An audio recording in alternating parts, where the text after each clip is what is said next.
Voilà, sans plus tarder, je fais une lecture avec vous. Je vais dans l'évangile de Matthieu. Évangile de Matthieu, le chapitre 18. Et je vais lire 1, 2, 3, allez, 4 versets. À ce moment, les disciples s'approchèrent de Jésus et dirent: « Qui donc est le plus grand dans le royaume des cieux ?»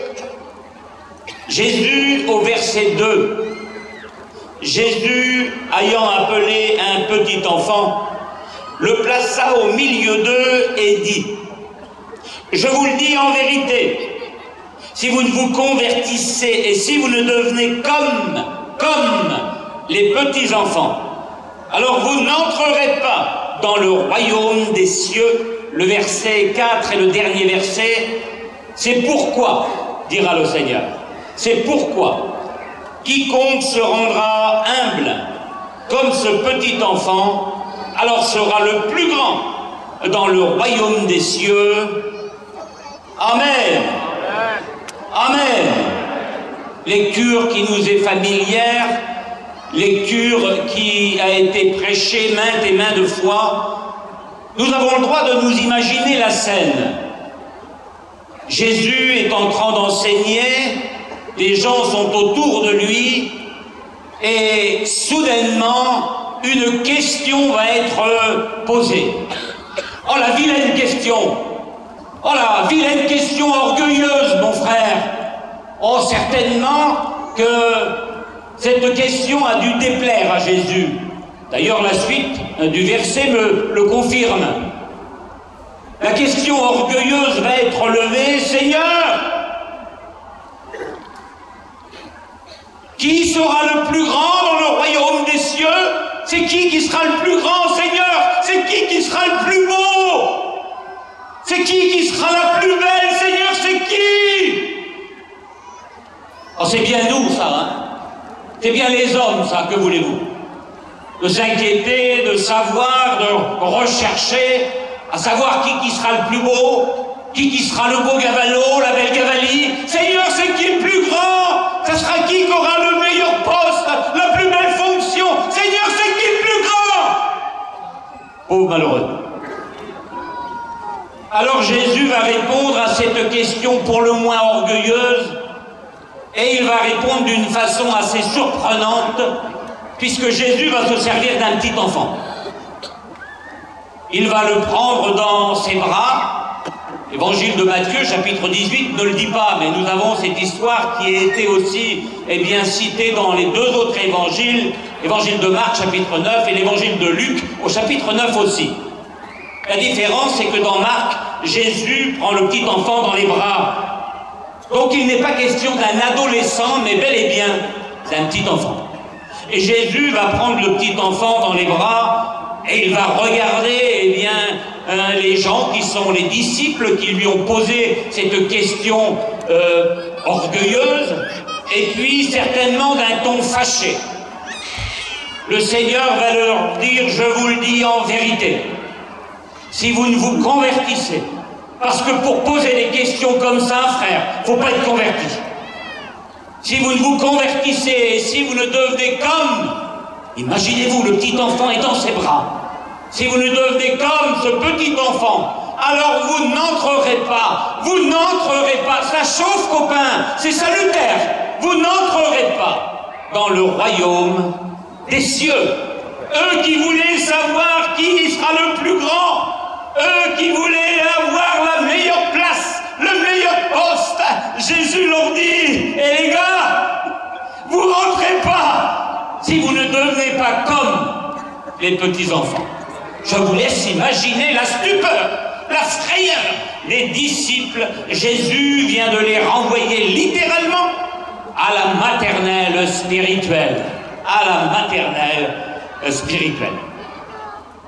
Dans les bras de Jésus, le petit enfant va devenir pour quelques minutes, je ne sais pas combien ça a duré moi, mais dans les bras de Jésus, le petit enfant va devenir le mode d'emploi pour aller au ciel. Le mode d'emploi pour aller au ciel. La clé pour aller au ciel. Vous voulez aller au ciel? Alors faites comme ce petit enfant, c'est ce que Jésus leur dira ici. Alors, ce message est extrait d'une étude que j'avais faite il y a quelques années. Je vais seulement survoler et dire les points que le Saint-Esprit me dira de dire. Rien de plus, rien de moins. Laissez-moi quelques minutes si vous le désirez. Lorsque le Saint-Esprit me montrait ce beau passage de la Bible, devenir comme des petits-enfants, je me dis, Seigneur, pourquoi tu nous as demandé de redevenir comme des petits-enfants? Quelles sont leurs qualités? Quels sont leurs caractères que peut-être nous on a perdus? Vous voulez que je vous dise, l'Église de Jésus, on a peut-être trop vieilli. On a peut-être trop vieilli spirituellement. On a peut-être perdu cette foi de l'enfant, cette foi enfantine. On se casse peut-être un peu trop le ciboulot. Alors je me suis dit, et c'est marqué sur mon petit bout de papier, si Jésus ici a demandé aux disciples, il peut aisément nous le demander aussi ce soir, c'est quoi le caractère d'un petit enfant? C'est quoi peut-être qu'on a perdu et que Jésus voudrait qu'on retrouve? Alors je pense que vous allez être d'accord avec moi. J'ai marqué ici, là, la prédoc. J'ai marqué sur mon petit bout de papier, Seigneur, tu me demandes d'avoir le caractère d'un enfant, c'est quoi? Ça fait quoi que moi peut-être je ne sais plus? Et j'ai marqué ici sur mon bout de papier qu'un petit enfant, ça pardonne vite. Est-ce que vous êtes d'accord avec ça? Oh mon Dieu, que ça pardonne vite! Ça a une faculté inouïe de pardonner à une vitesse formidable. Vous avez vu souvent en mission l'été ou l'hiver sur une place désignée, souvent ils vont se chicaner, se battre avec le même, c'est souvent le même. Ils vont revenir à la voiture, au chalet, à la maison, peu importe. Ils vont revenir chez vous, les cheveux débraillés, la chemise ouverte, et quelquefois avec un œil au beurre noir, parce que c'est des vrais coups qu'il y a eu, ils se sont battus. Et puis là, on va tous dire la même chose, et on l'a tous dit. T'as encore été avec l'autre. Tu t'es fait encore défoncer comme d'habitude. Vous le savez bien que vous vous entendez pas. Puis là, on va dire quelque chose de magique. Tu t'entends pas avec lui. Alors écoute-moi bien, tu vas rester dans ton coin et lui restera dans le sien. Vous savez pourquoi? Parce que quand ça va mal, nous, on aime bien séparer. Parce que quand ça va mal, nous, parce que quand on s'entend pas, on aime bien séparer, on aime bien regarder les gens de loin. Mais c'est pas le cœur du chrétien.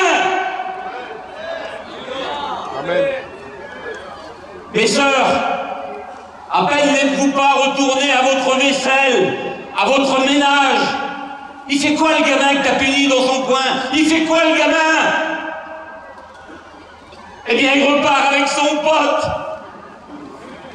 Et là, ils vont passer une journée merveilleuse ensemble. Et la chicane qu'ils ont eue, ils n'y pensent plus. Et les coups qu'ils se sont portés, ils n'y pensent plus. Tu sais pourquoi, frère? Parce que ça a la faculté de pardonner rapidement. Est-ce que vous comprenez? Matthieu 18, je vous le dis en vérité. Si vous ne pardonnez, si vous ne deveniez comme des petits-enfants pour pardonner aussi rapidement que ça, vous n'entrerez pas dans le royaume des cieux. Est-ce que vous comprenez ce que Jésus a voulu dire maintenant, ici dans l'enseignement, en Matthieu 18? Est-ce que l'on pardonne aussi rapidement que ça, frère? Ou alors est-ce qu'on n'est pas devenu dur sur le pardon? Est-ce que vous le savez qu'il y a des chrétiens qui se permettent de prendre leur pain, leur vin, leur saine sans pardonner? Est-ce que vous le savez? Que si on ne pardonne pas, frère, alors on ne sera pas pardonné non plus. C'est le Seigneur qui le dit. Je vous le dis en vérité, dans l'évangile de Matthieu, le chapitre 6 et le verset 15, je crois. Si vous ne pardonnez pas aux hommes, ça c'est la Bible, frère. C'est pas l'évangile Nutella, ça. C'est la Bible. Si vous ne pardonnez pas aux hommes leurs offenses, alors votre Père qui est dans le ciel ne vous pardonnera pas non plus. Amen. C'est le pardon. Que tout chrétien puisse pardonner aussi rapidement. Savez-vous que quelquefois, même à l'intérieur des foyers, certains maris ont du mal à pardonner leurs femmes, ou certaines femmes ont du mal à pardonner leurs maris dans les foyers, à cause d'un pardon, à cause d'un orgueil animal. Mais si tu n'arrives pas à pardonner ceux que tu aimes, imagine un étranger. Imagine. Je vous le dis en vérité, si vous ne vous convertissez, si vous ne devenez comme les petits-enfants, alors vous n'entrerez pas dans le royaume des cieux. Amen. Amen. Est-ce que vous êtes d'accord avec ça? Amen. Est-ce que vous êtes d'accord avec ça?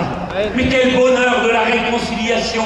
Souvent dans nos missions, dans nos séminaires, on a la chance, nous les serviteurs de Dieu, de voir des frères venir devant le pupitre, se prendre dans les bras et de dire « Excuse-moi mon copain, c'est moi qui avais de l'orgueil, je te demande pardon », de se prendre dans les bras et de s'embrasser. Mais quelle beauté! Le jour où on fera plus ça, frère, on aura perdu plein de trucs, parce que je vous le dis en vérité, un chrétien, une chrétienne, ça pardonne.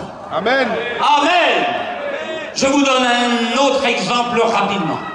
Je vous le dis en vérité, si vous ne devenez comme les petits-enfants, alors je me suis dit, Seigneur, c'est quoi la qualité d'un petit enfant que peut-être nous on n'a plus, parce qu'on a vieilli un peu trop vite, on est devenus des vioques spirituels. Alors j'ai marqué sur mon papier, Seigneur, j'ai marqué qu'un petit enfant ça croit tout. Est-ce que c'est vrai?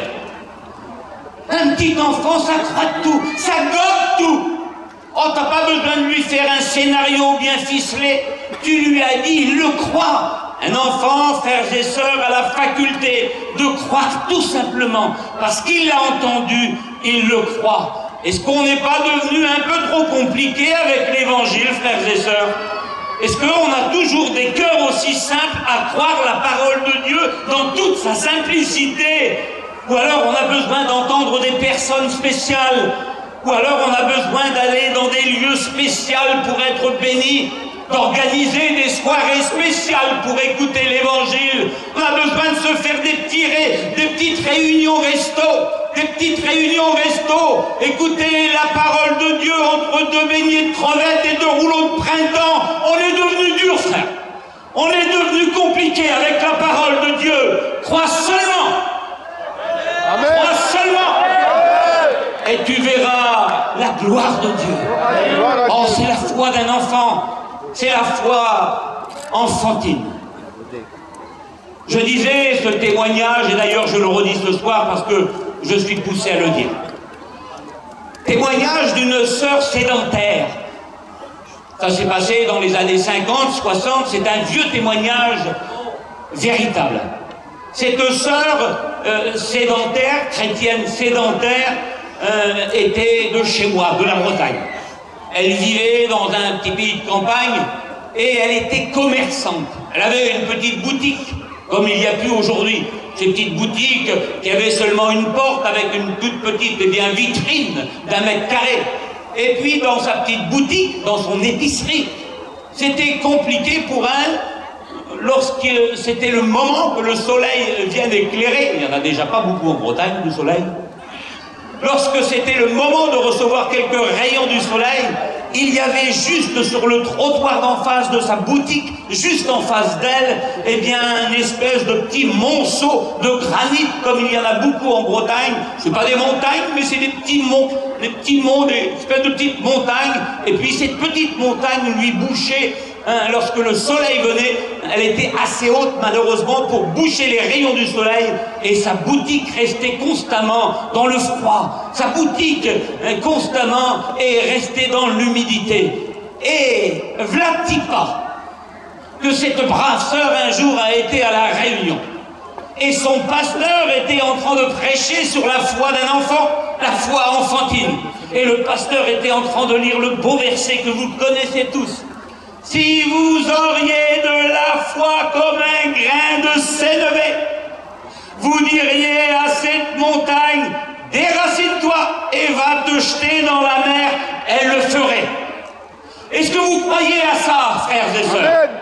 Chrétiens, est-ce que tu crois sous l'ordre de Dieu? Est-ce que tu crois qu'une montagne peut se déraciner et aller se jeter dans la mer? Est-ce que tu le crois? Amen.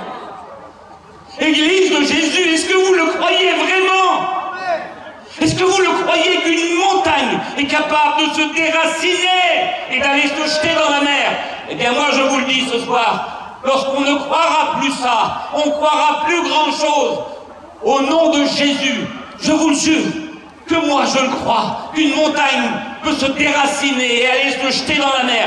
Tu sais pourquoi je le crois, frère? Parce que la Bible me dit que c'est possible.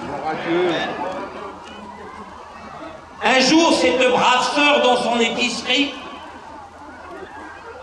avait écouté donc par le biais de son pasteur ce beau verset: si vous diriez à cette montagne déracine-toi et va te jeter dans la mer, elle le ferait. Cette sœur qui avait une foi d'un enfant, elle croyait tout simplement. Une prière s'est levée, c'était la sienne dans son église. Et là, elle disait dans sa prière: Seigneur, moi je le crois ce qu'il a dit mon pasteur. Seigneur, tu connais ma petite montagne que j'ai devant ma boutique. Ah, comme les moqueurs ont dû rire. Ah, comme les moqueurs ont dû rire. Chrétiens, ne vous tracassez pas, même si on se moque de votre prière, Dieu l'entend. Amen. Seigneur, tu crois à ma petite montagne devant ma boutique? Seigneur, le pasteur, il m'a dit que tu peux déraciner, enlever la montagne et qu'elle se jette dans la mer. Seigneur, je le crois. Oh, dans l'église, ça a dû faire qu'un tour. Ils ont dû dire: oh, dis donc, la sœur Intel, elle est sympa, mais quand même, elle prend tout au pied de la lettre, hein. Et puis un beau jour, cette brave sœur dans sa boutique a été réveillée par un tumulte infernal. Le sol semblait trembler sous ses pieds. Alors elle a vite mis sa petite robe de chambre, elle est sortie dehors pour voir ce qui se passait.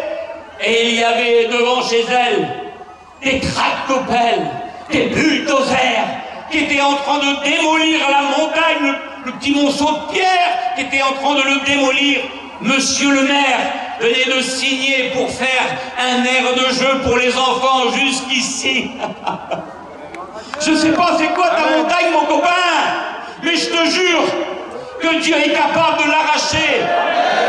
Je sais pas par quel moyen il le fera. Savez-vous où a été jetés les débris? Savez-vous où a été jetés les débris de sa fichue montagne? Juste dans un petit bras de mer, comme il y a beaucoup en Bretagne. Un petit bras de mer qu'il y avait juste derrière. Les débris ont été jetés ici pour faire une digue. Le verset venait de s'accomplir à la lettre. Si vous diriez à cette montagne, déracine-toi et va te jeter dans la mer, elle le ferait. Amen. Crois seulement. Vous voulez que je vous dise? On est devenu compliqué. Crois seulement et tu verras la gloire de Dieu. Que Dieu soit béni. Que Dieu soit béni pour la foi d'un enfant, la foi enfantine. Un petit enfant croit tout. Alors imaginez si c'est son père qui lui dit. Déjà que ça gobe tout avec les autres, mais imaginez si c'est son papa qui lui dit. Je donnais cet exemple à une autre église. Vous avez vu, frères et sœurs, quelquefois ils vont nous ronger, nous demander par exemple de les amener à Disneyland, et des fois c'est pas le moment, qu'on n'a pas le premier sou pour le faire. Et pour qu'ils nous laissent tranquilles, on va dire: oui, ben écoute, je t'emmènerai. Mon Dieu, qu'est-ce que t'as pas été dire? Ah, il va te foutre la paix, le gamin. Ah, il va te laisser tranquille. Mais il l'a cru parce que c'est son père qui lui a dit. Il a le sourire déjà jusqu'aux oreilles. Et là, il va commencer sa journée. Écoutez, il va se vanter autour de lui. Il va dire: mon père m'amène à Euro Disney. Mon père m'amène à Euro Disney. Il l'a dit. Et puis déjà, il se fait un film. Il se fait un film. Alors il se dit: alors je vais commencer par ça. Je vais aller dans ce monde-là. Je vais faire ça. Ah mais non, je vais plutôt aller d'abord ici. Il se fait un film. Un seul mot de son papa a suffi qu'il se fait un film. Je ne sais pas ce que Dieu t'a promis. Je ne suis pas un prophète à 10 balles, moi. Je suis un pasteur. Je ne sais pas ce que Dieu t'a promis. Mais je te jure que si c'est lui qui te l'a dit, tu peux te faire un film. Il le fera. S'il t'a dit que ton fils qui se droguait va se convertir, il le fera. S'il t'a dit que ton mari alcoolique se convertira, il le fera. Fais-toi un film. Crois-le dur comme fer et tu verras la gloire de Dieu. Oh, puis même s'il viendrait un décourageur. Un décourageur, un petit jalmince en manouche. Un petit jaloux. Nous, on a grandi sur les places désignées, il y avait toujours un petit jaloux, dis donc. Un petit jaloux, ça fait à peu près comme ça.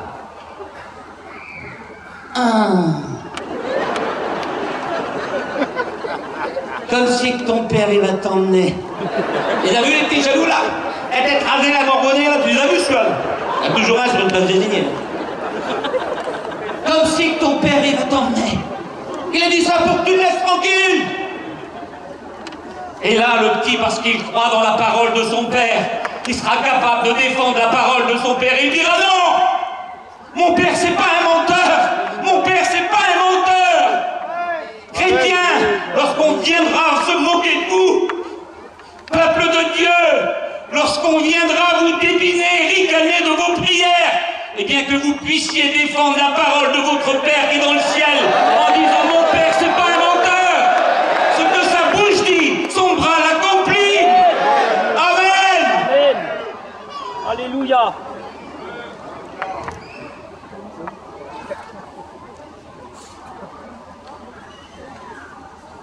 Est-ce qu'on se fait un dernier exemple? Oh, vous y prenez goût. Seigneur, tu me demandes d'être comme un petit enfant.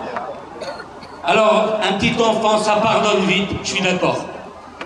Seigneur, tu me demandes d'être comme un petit enfant. Un petit enfant, ça croit tout. Seigneur, je veux le croire que ma montagne demain, elle se déracine. J'ai marqué sur mon bout de papier ici, et je pense que vous allez être d'accord avec moi, j'ai marqué qu'un petit enfant, ça ne s'inquiète pas du lendemain. Est-ce que c'est vrai? Est-ce que vos gamins se tracassent si demain vous faites un four ou que ça fait une semaine que vous avez de chicarave? Est-ce que les petits se rongent en disant mon Dieu, il a rien fait, ça commence à nous inquiéter un petit peu, faites esprit, il ne fait pas un sou, et lorsqu'il vous voit revenir de travailler à 1h, 2h de l'après-midi, ah Michelot, il a dû travailler, Michelot, il est tard, il a dû... Est-ce qu'ils font ça, vos gamins? Ben non, mon copain, tu sais pourquoi? Parce que ça ne s'inquiète pas du lendemain. Chaque jour suffit sa peine. Un petit enfant a confiance dans son père. Il le sait qu'il n'a jamais manqué de rien. Il le sait. Il ne s'inquiète pas du lendemain.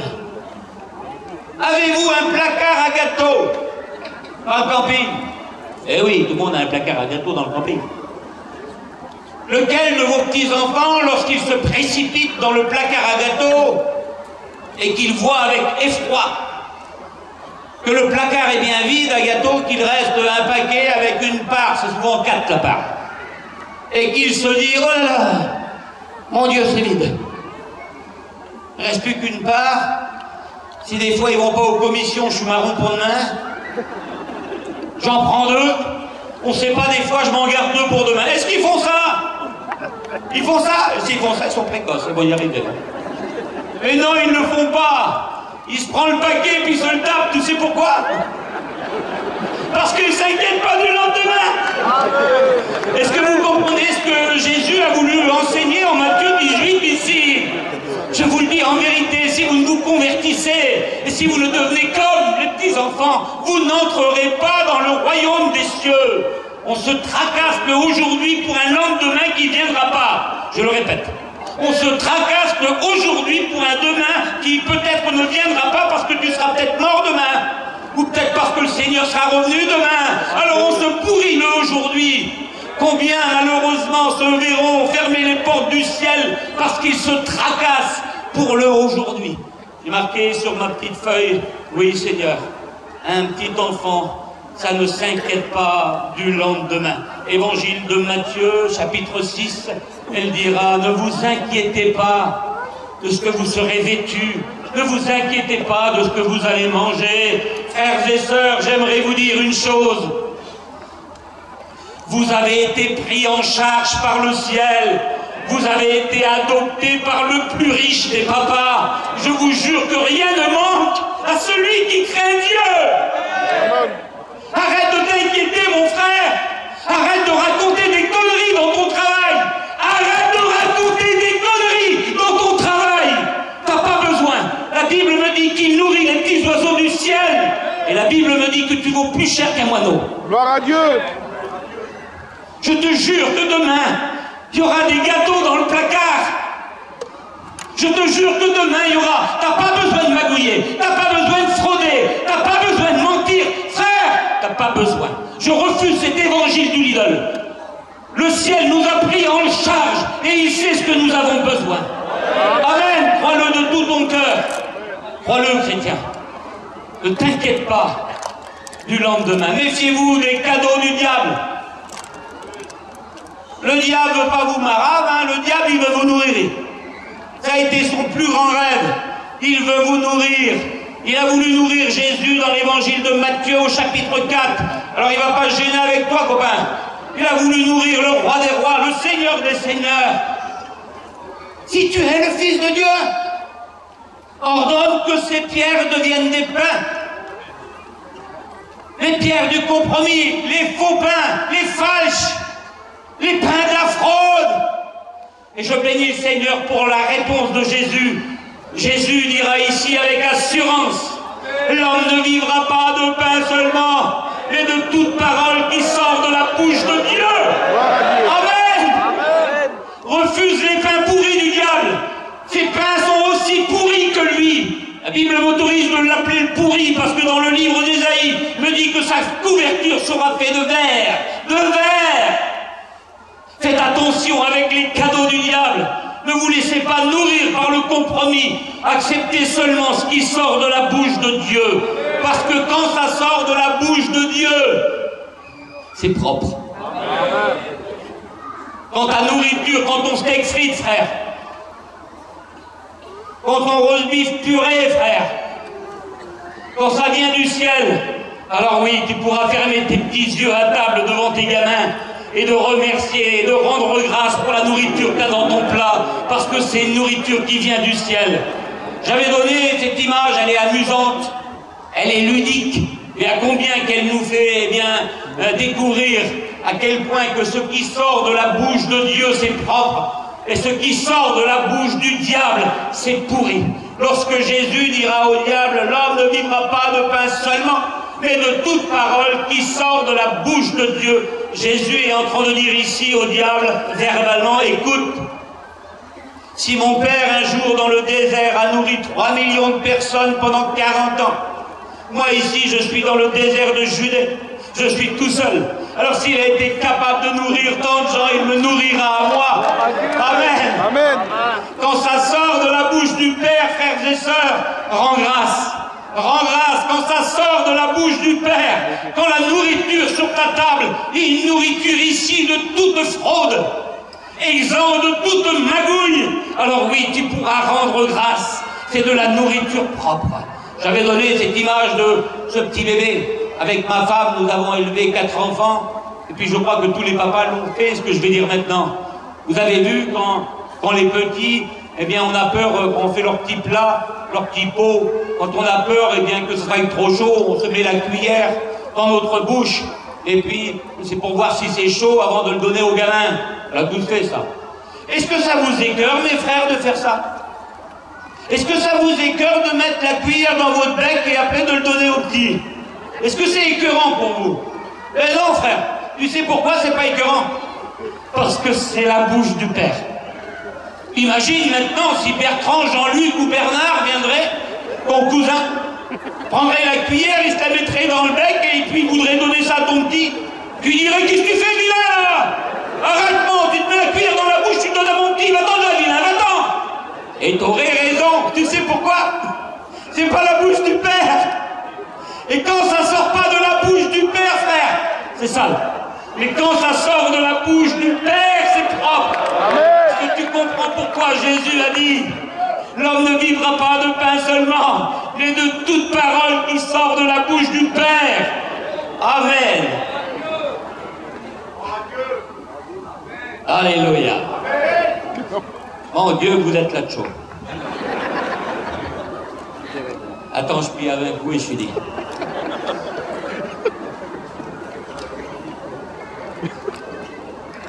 Trois minutes, ça va? Je vous le dis en vérité, si vous ne vous convertissez, si vous ne devenez comme les petits-enfants, vous n'entrerez pas dans le royaume des cieux. Seigneur, j'ai marqué un petit enfant, ça pardonne vite, c'est vrai. J'ai marqué un petit enfant, ça croit tout. Seigneur, c'est vrai. J'ai marqué qu'un petit enfant, ça s'inquiète pas du lendemain, et ça sait que demain, il y en aura des gâteaux dans le placard, parce que le petit gamin, il sait qu'il n'a jamais manqué de rien chez lui, il sait que son père pense à lui. Chrétien, je suis en train de vous dire que demain, dans le placard à gâteaux, il manquera rien, parce que ton père pense à toi. Amen. Et je prends les 3 minutes que vous m'avez données, et j'ai marqué ici, sur mon bout de papier, j'ai marqué qu'un petit enfant, ça ne se décourage pas facilement. Avez-vous vu, frères et sœurs, quand ils se lèvent le matin et qu'ils ont quelque chose dans la tronche, ils vont vous miner, ils vont vous ronger toute la journée. Mon père, donne-moi-le, ils vont vous tirer par le pantalon. Mon père, donne-moi-le, mon père, donne-moi-le, mon père, donne-moi-le, mon père, donne-moi-le, arrête! Tu me ronges! Ça vous parle, ça? Vous savez pourquoi ils vous rongent? Vous savez pourquoi ils vous rongent? Elle est bien bonne celle-là. Parce qu'ils savent que tu vas craquer. Mais oui, ils savent que tu craques toujours.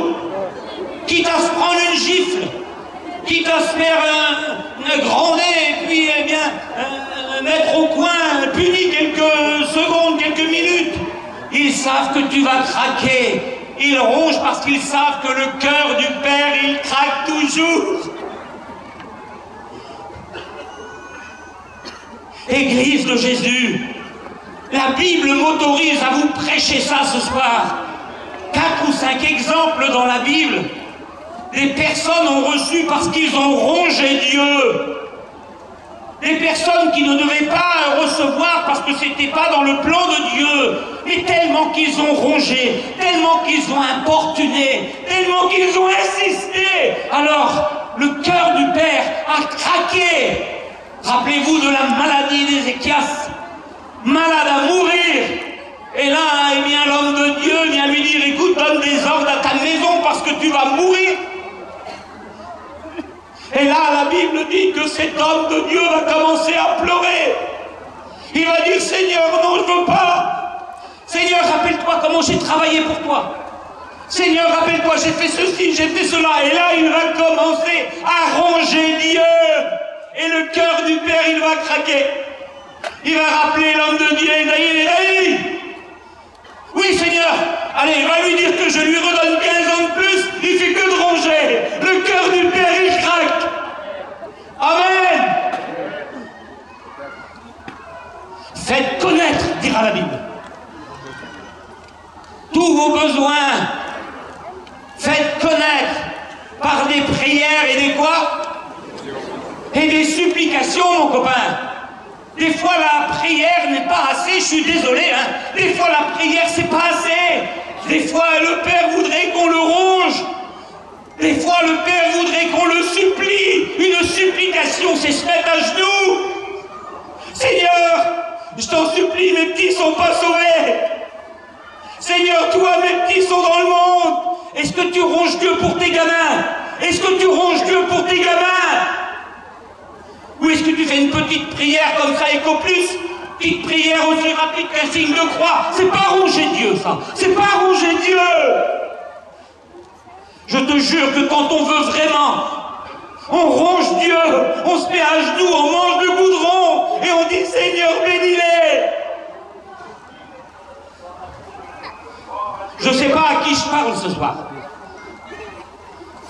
Mais peut-être que tu t'es arrêté de ronger Dieu. Ta petite prière prière est devenue une prière quotidienne, routinière. Peut-être que tu t'arrêtais avant dans ton petit chemin de campagne, avant d'aller voir Madame Dupont. Et tu le fais plus aujourd'hui, parce que t'as pas le temps. T'as les tuiles et les tasseaux à changer. T'as plus le temps de t'arrêter dans ton chemin de prière. Tu ronges plus Dieu. Petite prière rapide. Seigneur, bénis mon foyer en roulant. Ferme pas les yeux, t'as fait un accident. Seigneur, tu bénis mon petit foyer. Amen, alléluia, au revoir, à bientôt. Mais c'est pas une prière, ça, frère. C'est pas ronger Dieu, ça. Est-ce que la paix dans ton foyer, ça vaut pas plus que ça? Est-ce que ça vaut pas 5 minutes dans un chemin de campagne? Mon frère, ma soeur, je t'engage ce soir, par le biais de la parole de Dieu, à recommencer à ronger Dieu. Reprends ta prière. Reprends ta prière.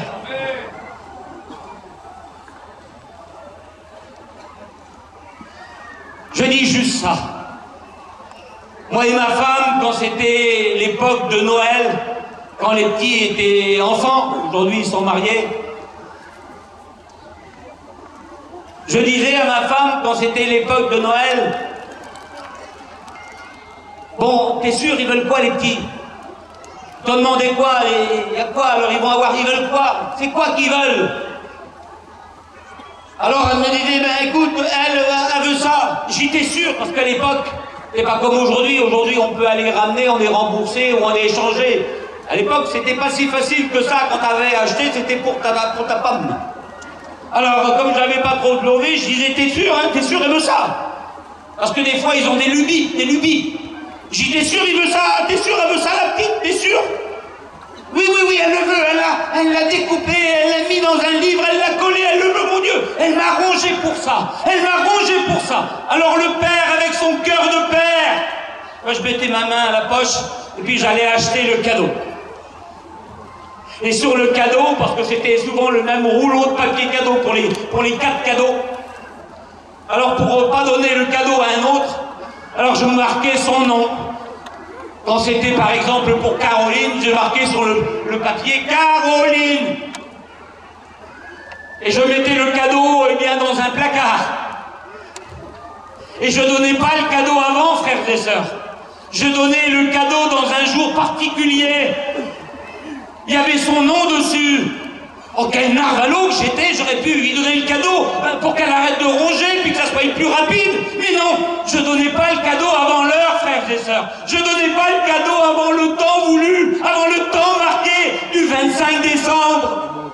Et quand je voyais ma petite ronger pour le cadeau, elle disait, mon père, t'as vu, je veux ça, je veux que Père Noël me ramène ça, je veux ça, mon père. Alors moi je disais, mais non, ma fille, t'as bien vu, c'est compliqué, c'est cher ce que tu veux.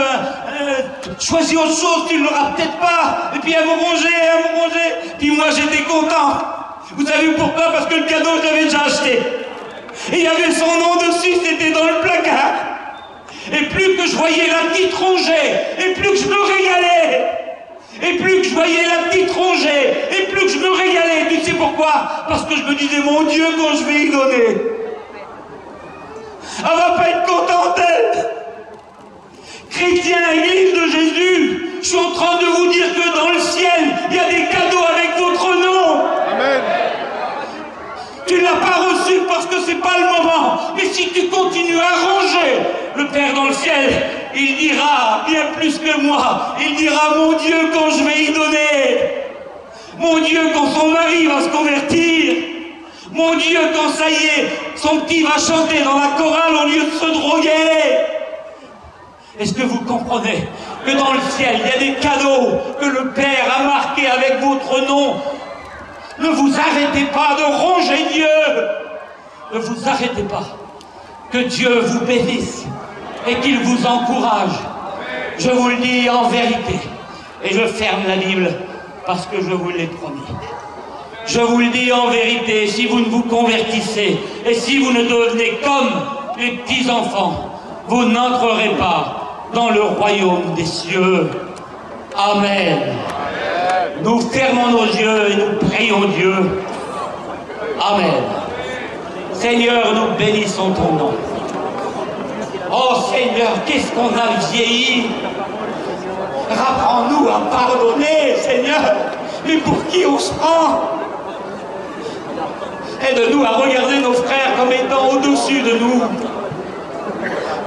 Aide-nous à ne pas nous inquiéter du lendemain.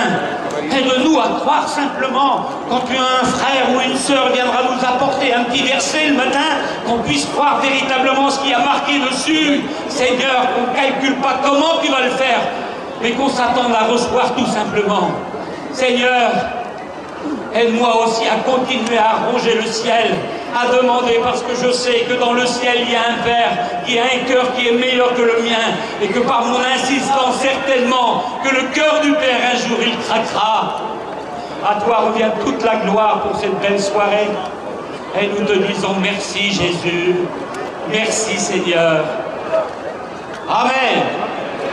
Que Dieu vous bénisse, que Dieu vous bénisse.